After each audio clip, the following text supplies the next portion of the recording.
everyone. Today I'm going to be talking about dehydration and the effects of that in the body. So what is considered dehydration? It is a ratio of intake / use in that it's lower in than the output. It's not replacing the fluids sufficiently in your body. Some symptoms include, but they are not limited to, dry mouth, thirst, confusion, less concentrated urine output, and rapid heart rate as well as dizziness. So some of the causes are lack of water intake. Like I said, this could be the number one cause. Loss of fluids like throwing up and vomiting can also decrease this.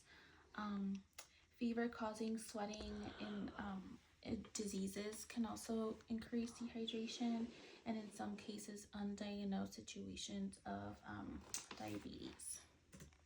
Risks and complications.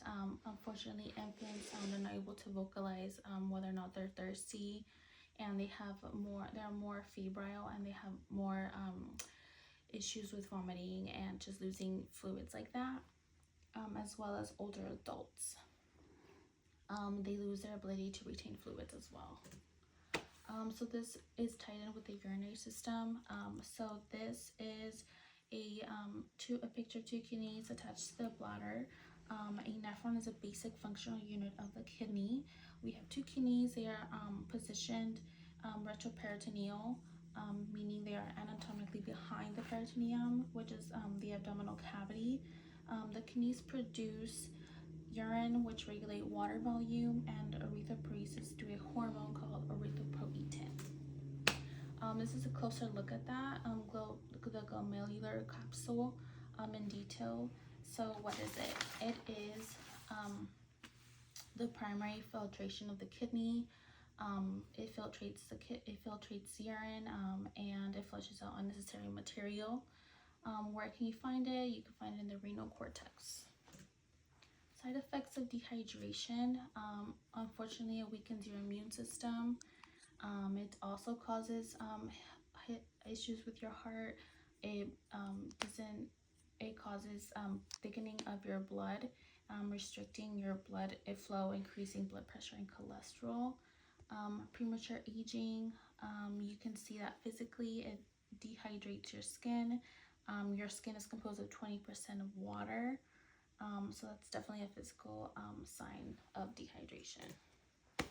A UTI is the number one, I would say, noticeable impact of dehydration. So what does it stand for? It stands for urinary tract infection.